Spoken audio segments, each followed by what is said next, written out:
Thank you, everyone. Thank you for your time. I know you are very busy and you've been waiting quite a while for us to start. Luis, can you hear us properly? Kate, can you hear me on the call? Okay, great. Luis, we can hear you You clearly. can hear me now? Okay, fantastic. Great. So we'll start with Luis. We'll try to understand how the leading brands like Primark and other brands are actually focusing more on water and water stewardship in their value chain. And we'll also try to understand from Luis that how they're also supporting their supplier in the process of doing so. So Luis, over to you. Thank you so much, and it's a pleasure to be talking to you all today on such an important topic. So yeah, thanks for the introduction. I'm Lewis Isaac, and I have the pleasure of leading Primark's 2030 water stewardship strategy. Bangladesh is a key sourcing region for the business, and so it's no surprise that much of our work on water stewardship is geared towards Bangladesh and the river basins situated in Bangladesh.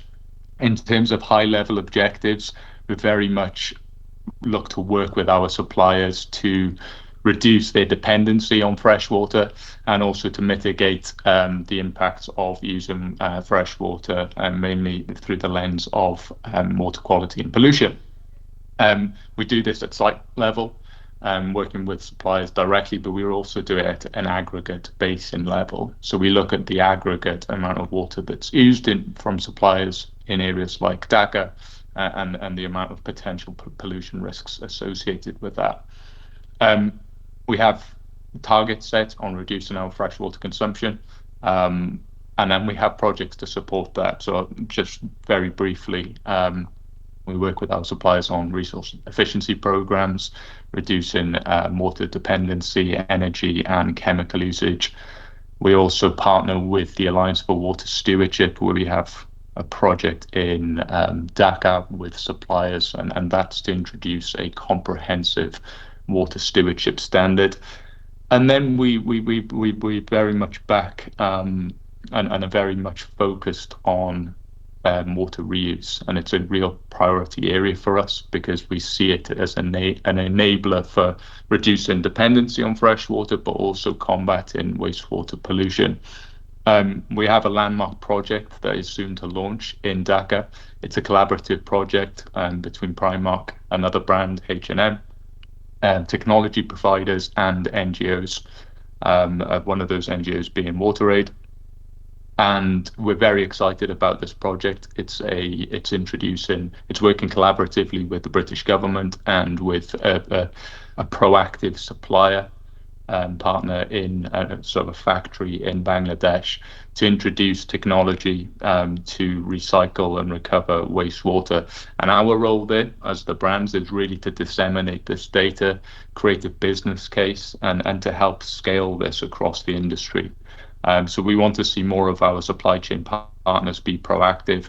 We feel that finance and green finance in particular will play a key role in helping to break down those barriers, and we'll play our role in disseminating that data across the industry. So yeah, that will be launched in June, hopefully this year. So we welcome guests to that invite, of course, into that event. But yeah, I think that's probably it from me. It's a great panel. I'm really looking forward to hearing more. Thank you very much. Thank you so much, Luis. It is evident from what Luis said is that the brands are now very serious about considering water into the value chain. They have been focusing on energy for a while, but of course now water is also a priority. So keeping this in mind, we now listen from the industry leaders, people who are heavily investing in sustainability and who are at the forefront of the water stewardship in Bangladesh. We have with us Mr. Azizur Rahman Chaudhry, Managing Director of JM Fabric Limited and Director of New Asia Limited. We would like to know more from Aziz Bhai that what was the incentive for your organization to invest in water efficiency? What kind of returns are you receiving in terms of costs, in terms of your overall operations? So basically, what was the motivation behind it, and how did you source the fund? Did you face any kind of challenges in accessing those funds? Absolutely. Good afternoon, everyone. Thank you very much for including me on this very prestigious panel. And it's a subject that's actually very dear to my heart that we're speaking on, which is water conservation, sustainability, because it's something that we as investors and entrepreneurs in Bangladesh, we have a responsibility towards our country and towards the industry which is providing us with our bread and butter to make sure that we look after the planet for the next generation. So that's where the initial thoughts came from, that, okay, we have an industry which is, if you look at the textile value chain, dyeing is the most water-intensive part of the whole value chain, and it pollutes a lot because you need a lot of water to dye fabric, to wash it off, to do various chemical treatments and washes. And if you look at the entire garment life cycle, about 70% of the total water consumption comes in the dyeing stage. So we are a composite manufacturer where dyeing is a key part of our operations. So we always thought that what are some ways we can reduce this impact, because having such a large environmental impact for clothing, which people will need around the world at all times, is very important. So that's where the initial thought started. However, once we deep dived into the subject, we worked with organizations or programs like PACT and various other GIZ, other organizations together. We tried to find a roadmap on how we can reduce our carbon footprint or water consumption. And the surprising thing was, 80% of the journey was the mindset, which is something that we found out once we started it. A lot of things that we do on a day-to-day basis when we are running our machines, it can be carelessness, where a certain process is supposed to go on for 55 minutes, we let it run for 60 minutes, for example, thinking that 5 extra minutes won't make such a big difference. But you add up the 5 extra minutes on all the machines, 365 days in a year, that's a lot of minutes of extra water that's running that you could have saved. So the first part of our journey was to train our people to build it into the mindset that don't leave a tap running, put a pressure sensor on it or something like that, or where you don't need so much pressure, reduce the water pressure. Then there are other auxiliary water usage like cooling of the dyeing machines. You have to put in water just to bring the temperature down of the machine. And previously, it would go through a heat exchanger, a coil. It would cool down the machine, and it would go straight into the drain and through the ETP into the environment again. So when we started understanding these things, that if we can capture this water that we're using to cool the machine, what it's actually doing is it's taking the energy from the machine into the water, and that water is heated up from ambient temperature. Let's say from 30 degrees, it goes up to 70 degrees. So if you put in the 70-degree water into your boiler, then your boiler doesn't have to fire that extra 30, 40 degrees to get up to that temperature. So there is a saving there as well. So when we put all these little things together, the initial low-hanging fruit was very easy to achieve. So immediately, just by changing mindset, we were able to save about 30% of the water or the resources that we were using to dye 1 kg of fabric. Then the second step after that was to modernize the machinery, because with technology, everything is moving all the time. And one of the machine suppliers explained it to me in a very easy way. If you're washing your hand in a basin, the previous technology was you fill up the basin with water, you soak your hands in there with soap, the water gets dirty, you drain it all, you fill it up again, and you wash your hands again. That's how it's called drop and fill. That used to work like that for fabric dyeing. Now there's continuous rinsing, which means you're washing your hand under a running tap, and the water is draining out at the same time. So you're doing 2 things at once. So that brings down water consumption substantially. So all of these things can be incorporated into our existing machinery, into our existing infrastructure, with not a whole lot of investment. It's just changing a few PLCs, changing a few parts here and there. It can be done. So doing this, it was a big challenge to get the mindset right first. But when it came to investment, it was actually minor investments that give you a lot of return from it. So this was encouraging from us. And then there's lots of low-cost funding that's available now. So Bangladesh Bank has a few schemes like GTF, which is Green Transformation Fund, SREAP, which is for retrofitting and engineering improvement. Then there's another one called GTF, Green Transition Fund. All of these funds are available at a lower interest rate, like 4%, 5%, around that, which is almost 9 to 10% lower than the market rate. So when there are such instruments available in the market, it's actually very ignorant of us to not use these instruments because they are easily accessible. And yes, there is some problems there. For example, there's a lot more paperwork. You need to have a third-party consultant who will check all the requirements to make sure that you comply, and only then you qualify. So where the bottleneck happens is, once you invest in a technology, until it's fully running, you can't avail the fund. So for that period, let's say 6 to 9 months, you need bridge financing, which is at the market rate. So that's at 15% or 14%, whatever the market rate may be at the time. So that's only for a period of 6 to 9 months, but then you can get a long-term payback, 6 years plus 1 year moratorium. So you can have 7 years to pay back your investment. And this is actually something that's out there. But a problem is the limit of the fund is very limited. So for SREAP, for example, for one project or one group, you cannot avail more than 80 crore taka. For GTF, I think it's something like $3 million is the limit of that. So if these limits were a little more flexible based on the scale of the industry, instead of a hard limit, if it could be a certain percentage of the investment or something like that, that would be a request I would have for the people who are designing these programs. That would give us a lot more flexibility to avail these funds. Thank you, Aziz Bhai. I think this is very important for us to understand that when it comes to bridge funding, the ticket size is also an important issue. So you're spending a lot of time accessing these kind of complicated funds through that are channeled through the central bank, a lot of paperwork, and then the ticket size is very minimum. So I think this is also something that should be considered, that when factories are applying, we have to keep in mind that a handsome amount of ticket size is there for the efforts that they're putting in. Thank you so much, Aziz Bhai. Thank you so much for those wonderful remarks. When it comes to best uses of water, I think the best country we can learn from is the Netherlands, as they are the global pioneer in water management. They've been dealing with floods for a long time, just like Bangladesh. 2/3 of their country are prone to flood, and they are spending centuries in resilient water solution. So from this context, we have with us Ms. Neeltje Kielen, representative of water from the Embassy of the Kingdom of the Netherlands. Ms. Kielen,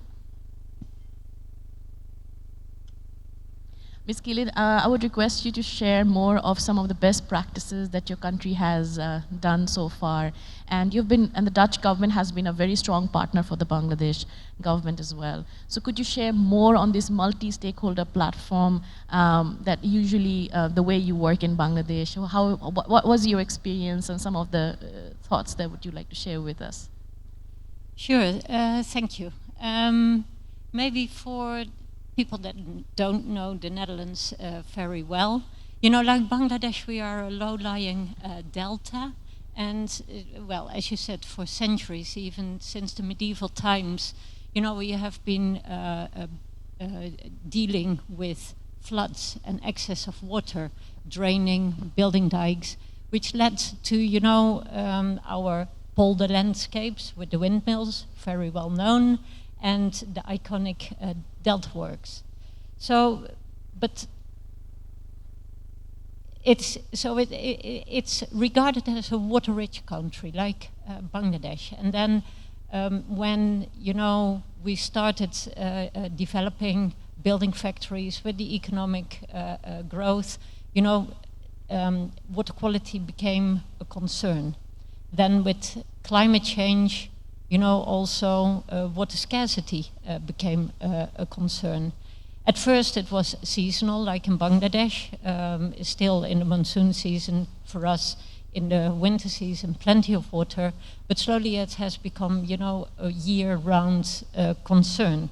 So how we are dealing with that in the Netherlands, we work in partnerships, as you say, and one of the big iconic programs that we have where private sector, government, research institutes are working together is our Dutch Delta Plan, where we are trying to deal with, you know, national issues of flooding, water security, and I've been personally working for many years on the water security part of it. Now, we've been working together with Bangladesh on building a Delta Plan here as well. But if you look at specific issues concerning water, or in fact any issue that we have, we work in what we call in the Netherlands a diamond approach, where private sector, government institutes, research institutes, and civil society come together to tackle specific issues. And when you look at water technology, we have, for example, something which we call WETSIS, which is in the north of the Netherlands, part of our water campus. And there you have, you know, water startups, industrial leaders, government bodies, knowledge institutes, universities. They join hands to tackle and pioneer solutions for pressing societal problems. So in this approach, when you look at water issues, we tackle, you know, the entire water cycle. And the innovations that we have pioneered, you know, over the past few years include optimizing water reuse, reducing water footprint, but also recovering raw materials from wastewater. As I said, you know, we have been working with Bangladesh for a long time, over 50 years. In fact, today is our, they call it Friendship Day, 11th of February 1952. The Dutch recognized Bangladesh as an independent country. And in fact, tonight we are celebrating this together with alumni Bangladeshis that studied in the Netherlands. So it's also a big day today for us. So yeah, we worked with Bangladesh on their Delta plan, and which was approved in 2018 by this government. And to overcome all the water problems here in Bangladesh, it's huge. And a lot of resources are required. They made some calculations, and in fact, 2.5% of GDP is required to tackle all issues related to water and to make Bangladesh, you know, future-proof, as we call it, but to reach their ambition of becoming a prosperous country in 2041. Now, they looked in it, you know, raising these amounts of funds is going to be a challenge, but 20% should be able to be raised from private investors. That was at least the estimate. But then if you look, you know, to make a business case in water, that is quite a bit of a challenge, because a lot of the water problems are in the public domain. But then scans that have been done, and we have been hearing it here the whole day, one of the areas where you can actually raise private funds, because it makes also a positive business case, is in tackling water quality issues. So our embassy in May of this year, so we are very interested to work together with Bangladesh on reducing, you know, the water quality problems that you have. We actually partnered up with the Bangladesh Economic Zone Authority to see if we can build a positive business case for CATPs. So it's a central effluent treatment plant. I think here today we have heard a lot on individual treatment plants, but especially, you know, in the economic zones, it makes a lot of sense to do it together. But also, I heard for the smaller and medium-sized industries, if you look at clusters of industries, there it might also make sense. So at the moment, we are working together on a pre-feasibility study to see how the business case could work. And here also we are looking at, you know, the innovations and the technological developments that we have pioneered in the Netherlands to, you know, to reduce the amount of chemicals, the amount of energy, so to make it actually cheaper. However, it's difficult. especially I think in a country where the raw material, and we heard it this morning as well, you know, the raw water is free. You just pump it up from the groundwater. And on the other side, you know, the law enforcement on disposing the effluent is also weak. So here comes a third incentive. But and like the that's advisor said, sorry. Ms. Rizwana said that the government will be soon charging for the water as well. Yes. And with the rising impact of climate change, access to quality water will also be a challenge. Yes. So with time, I think we will also start realizing that water is very scarce, like Azizba has mentioned. And Yes. then over the time, we will require that finance ready when the textile industries are willing to invest in efficient water management. Yes, that was the very encouraging bit that I heard this morning during the opening session. That's very good to hear. Thank you. Yes. Thank you, Ms. Neelja. Thank you for this wonderful insight. Hopefully one day we can also be like a world leader in the textile water stewardship with the help of the Dutch government. Thank you so much. I think it is now very clear for us that water is important. There is a business, there will be a business case for water very soon. And how do we finance this? Now let's hear from our leaders from the financial sectors to understand that how this landscape in the financing area is actually changing over time to support these textile factories to transit to more sustainability and compliance. My first question would be to Ms. Hosna Ferdoshumi. She's a senior private sector specialist, finance competitiveness and investment in World Bank. So my question would be that World Bank has done a lot in the space of energy efficiency. There has been a lot of big programs running with blended finance, with the support of IFC and other partners that you have, but not much has been done in the water. We understand that so far there hasn't been a business case for the water, but it will be an upcoming issue in the coming years.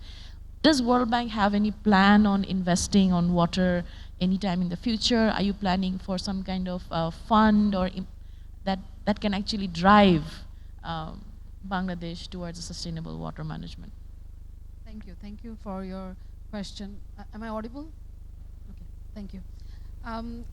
You are right that we have been working a lot on the sustainability, and there are a number of projects, and project sizes are also not that significantly small. These are like a couple of projects are there to work with the industry, the different sectors, and on various aspects of sustainability, including water. There are also. So, and also the question that you are coming up, like you don't see much, and also the market conditions. I mean, I would echo with our fellow speaker that the mindset is actually still not there. Because from the industry point of view, since you are still getting groundwater, the kind of like they are complacent that we are still getting. So investing in like water efficiency is still a kind of like only frontier firms are doing this. Not all, because there are alternate sources. Right now they are working, okay.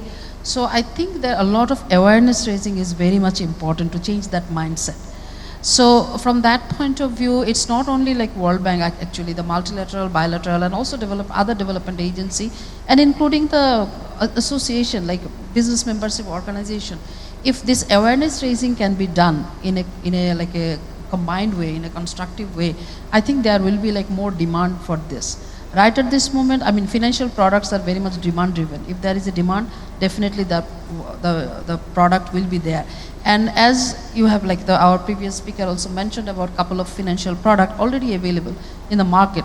And if you look into their disbursement, they are not disbursing fully because the demand is not there. So to create that demand, actually, this kind of like awareness activity is required. Along with that, I would say there are a couple of knowledge gap is also there. How to do it?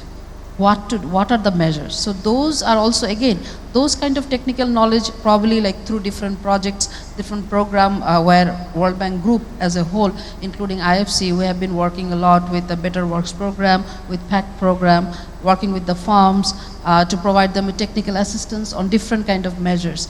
So, but then those are like only with number of farms, right?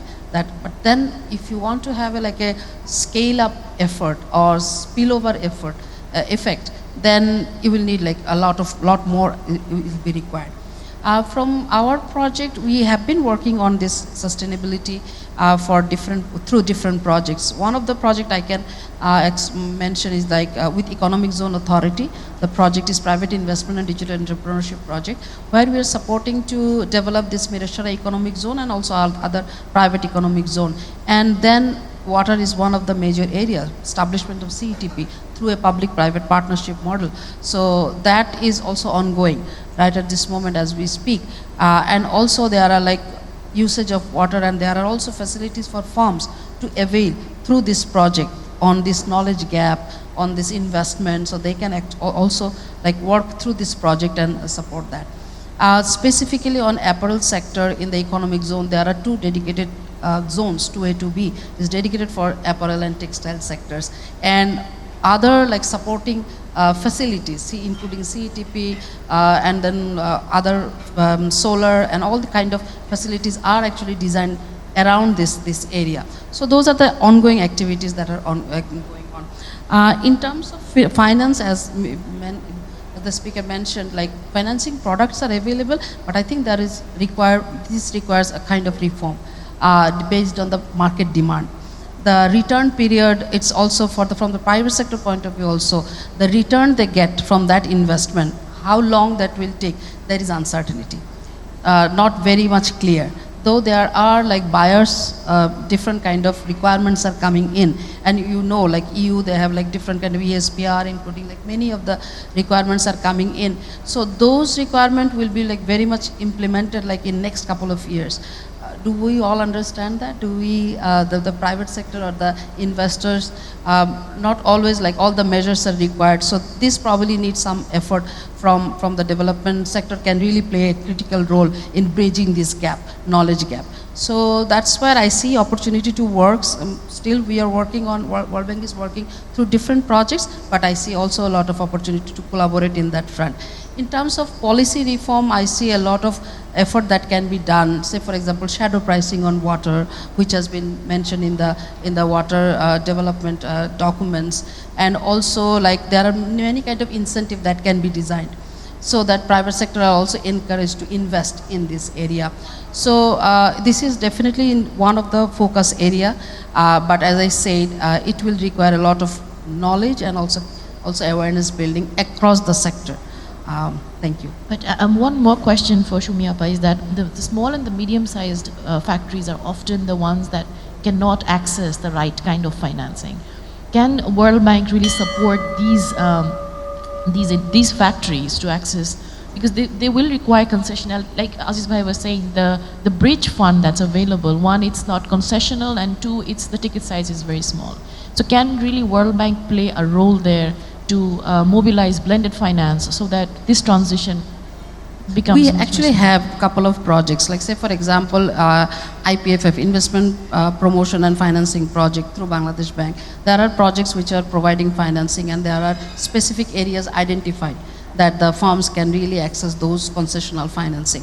So that's possible. But again, as I said, as you can see, the frontier firms are taking initiative. Similar is not actually happening in small and medium firms. They are not aware of it. So first the demand needs to be created. Otherwise, you will only create funds which will not be disbursed because demand is not there. So I think that's why I was focusing on first the demand needs to be created from the other side, and then financing will definitely flow. Thank you. Thank you, Shumiappa. I think it's very important for us to note that so in the beginning, Mr. Lewis from Primark was saying that yes, we are now focusing on water. Water will be an issue in the upcoming this CIS-DDD law, that's European Union law that's coming in, and the financiers are saying there has to be demand in the market. So I guess there is a communication gap that needs to be filled, and we have to create more awareness regarding yes, there is demand in the market, but right kind of financial product maybe is not reaching the right customers. So moving on, my question will be to Ms. Saida Abdul-Nessa, Head of Sustainability, HSBC, that HSBC has been actively playing a role in sustainability-linked finances, and you're also becoming a part of the Future Supply Initiative. If you could tell us more about how HSBC is thinking in supporting the textile industry in water stewardship. Thank you. Thanks for inviting me here. just to give you a brief on sustainable finance, the products which are available, one we have discussed heavily is the Bangladesh Bank refinancing scheme. Of course, that is a low rate available. Secondly, sustainability linked loan. So sustainability linked loan is linked with any of the ESG criteria. It can be touching on water to energy efficiency to the entire portfolio, even social covers it, like having female empowerment in the workforce. But as you know, sustainable finance needs some evidence. So it has to be evidence-based to avail these kind of financing.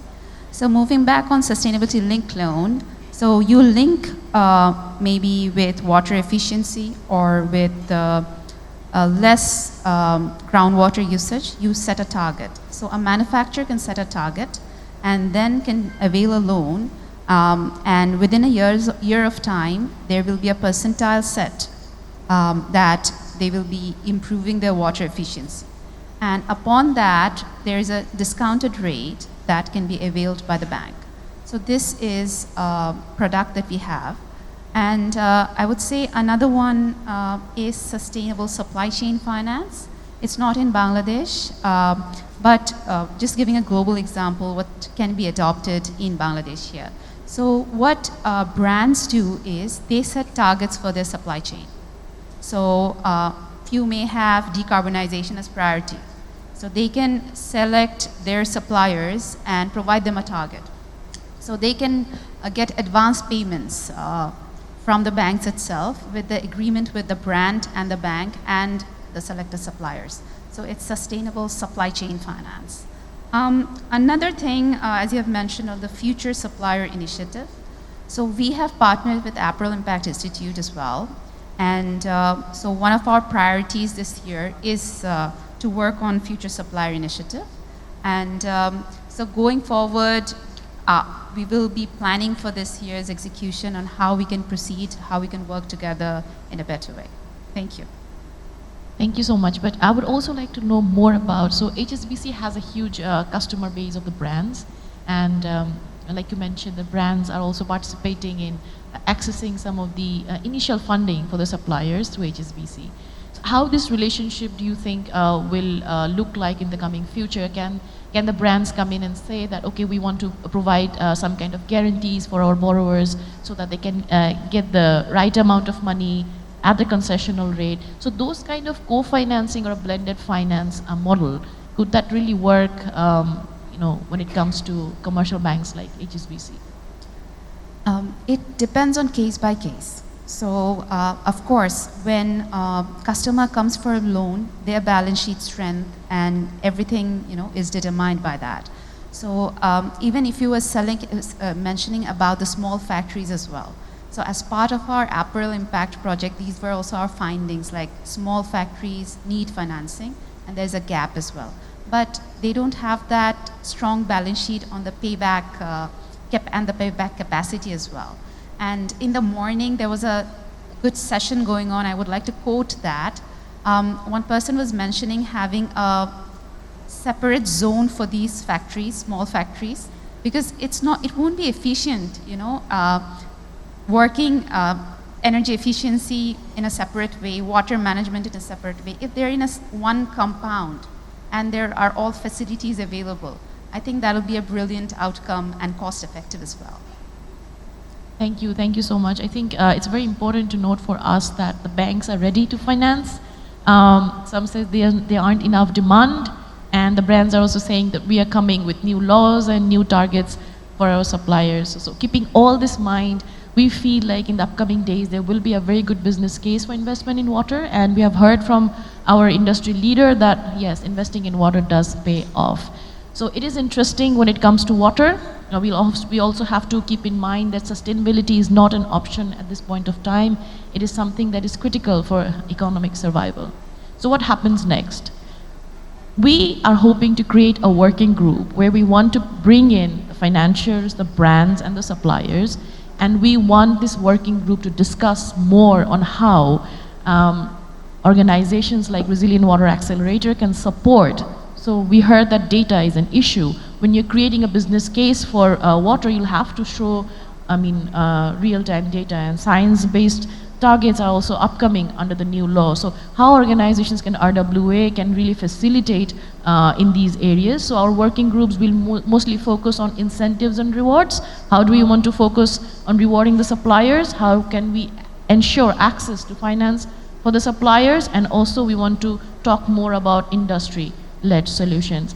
Ladies and gentlemen, thank you very much for your patient hearing. I would request all the stakeholders who have just started talking about these issues to also join these conversations. We want to support you in leading the pathway for sustainable water stewardship in Bangladesh. With this, I would like to thank you all. We'll be discussing more on textile watership in the coming days, and thank you all. Thank you very much.